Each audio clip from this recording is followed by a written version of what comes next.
Welcome to Blooming Wildwood Homestead. I cannot believe that we are already on week 3 of our pantry challenge. Let me know in the comments down below how things are going for you. This week has been pretty good, and as I've been working through using items from my pantry, it made me start to think about some of the basic staples that I need to have on hand in order to make a wide variety of different meals. This is not an all-encompassing list of everything that you should have in your pantry, but I wanted to share with you today my top 15 pantry staples so that you can make countless meals, plus a couple of bonus items at the end. Starting off today's list, we have flour. Flour is going to be an essential item for any of your baked goods. Making bread or other baked items can be a nice supplement to your garden vegetables or a supplement to maybe some things that you have in the freezer. And so you want to make sure that you have flour on hand. The next item on this list is sugar. A basic white sugar. I have some organic sugar that I'm using here, and having that on hand is also really important.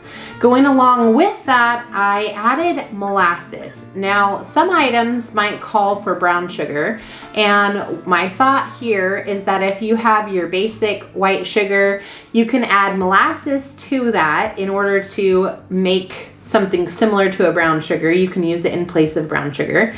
Molasses by itself can be used in different recipes and can add a different flavor as well.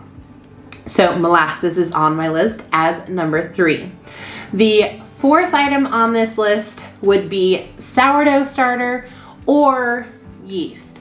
The nice thing about having a sourdough starter is that you're not going to need the yeast, and you can use the sourdough starter in a lot of different ways. Some of the items that I have made using the sourdough starter are artisan bread, which you're seeing the beginnings of in the beginning of this video.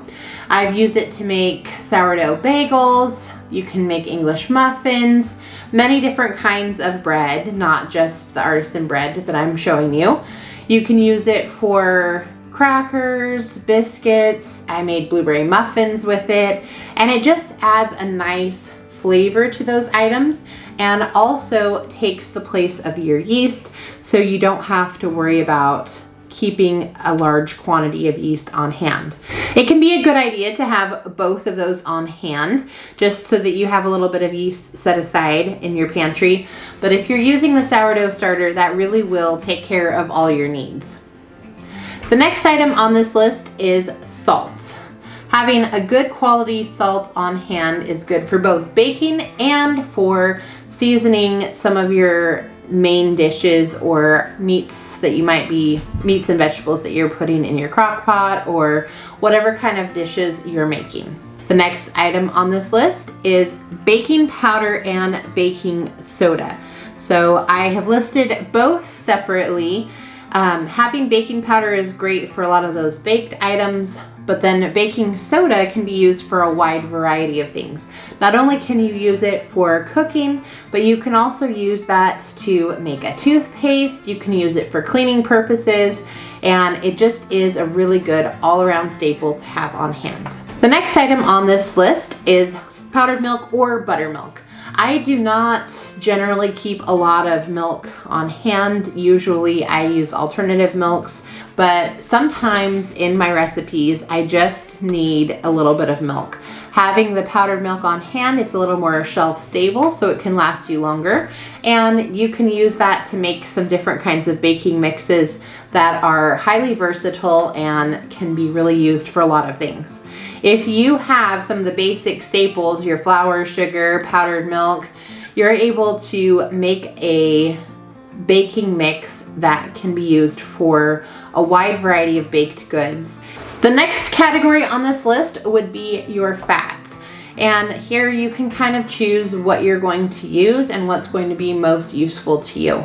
I do have a little bit of shortening. It's not my top favorite fat, but it is very shelf stable, and so it is something that I do keep on hand. Olive oil is also a great item to have on hand. You can use it for cooking, use it in baked goods, use it for making infusions. If you wanted to make salad dressing with it, it's just a great thing to have on hand.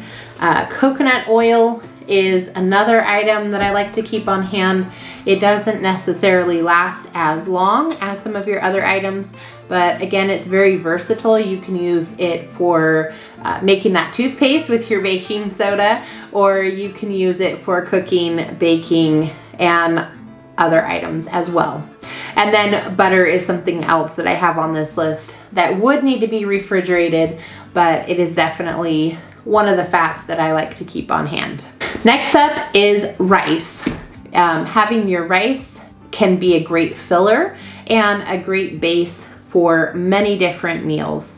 Kind of going along that same theme, you also could keep some beans on hand. So I have some black beans here. These are dried and you can use them from the dry state, or you could can some and have some canned beans on hand. These are cranberry beans. They're just a great all-purpose, all-around bean for soups, or you can use it in burritos or things like that. It's a great bean for that as well. Also, pinto beans might be another one that you might like to have on hand. You can use it for refried beans, or again, you could use that in soups. It's going to hold up a little bit more. Use it in a chili or something of that nature. So beans are a great source of protein and a great staple to have on hand. The next item on this list is tomato sauce. The reason why I specifically said tomato sauce is, again, it's very versatile. So if you have tomato sauce by itself, you can use that to make a spaghetti sauce. You could make an enchilada sauce. You could use it for putting together with a roast, or making a countless number of different things with it. You could use it for a pizza sauce if you wanted to do that. If you made a sourdough crust and you had your pizza sauce. We've even done a Santa Fe pizza where you could use your black beans and some onion, and those are just a basic, easy way to still have pizza even if you didn't have meat to put on top of it. The next item on this list is black pepper. One of the things that I have learned is that having good seasoning makes all the difference. So if you have some staple seasonings, it can really be helpful. I have some whole black peppercorns here. I like to use fresh ground pepper for my cooking and in various recipes that I use. So pepper is a great staple to have on hand. The next item would be other kinds of seasonings. So if you're growing your own herbs and you have dried herbs, you're going to have those available to you, or you might have them available out in the garden. If you don't have that, just some type of herb seasoning is going to be really, really helpful. Something that could be multi-purpose and used for both vegetables and for meat can just be a great addition to many of your meals. The 15th item on this list would be apple cider vinegar. Sometimes you're going to need just a little bit of acidity or a little bit of that flavor to go along with something that you're making. And so I've used apple cider vinegar for so many different things, and it's just a great staple to have on hand.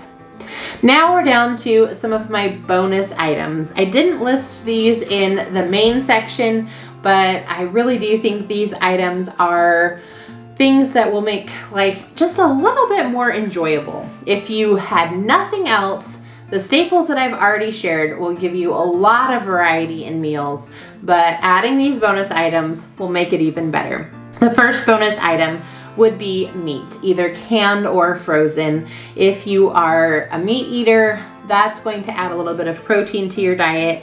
And again, you can use that in so many different ways to supplement your rice, your beans, maybe your bread that you're making. Just a great overall bonus addition. The next thing would be fruit. If you have canned or dehydrated fruit, that can be a great snack and give you a little bit of sweet while also giving you some nutritional benefit as well. Obviously fresh would be best, so if you have availability to have fresh fruit growing in your garden, that would be a great thing. But once that's harvested and you want to extend throughout the fall, winter, and early spring, having some frozen or dried or canned can be a great addition. The next thing would be your vegetables. Obviously, if you have your garden going, you're going to have a lot of vegetables to use in your garden. But if we're trying to preserve and make our way through the times when things are a little bit more sparse, we might have some canned vegetables or some frozen vegetables, and that is a great addition as well. Next up, I did add vanilla to this list. Sometimes when we're making a baked good, in addition to the other staples that I already shared, a little bit of vanilla extract can give just that added flavor that can really boost it and make it delicious. And last but not least, salsa.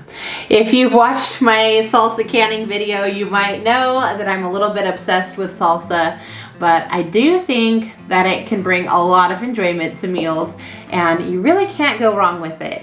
I love Mexican themed items.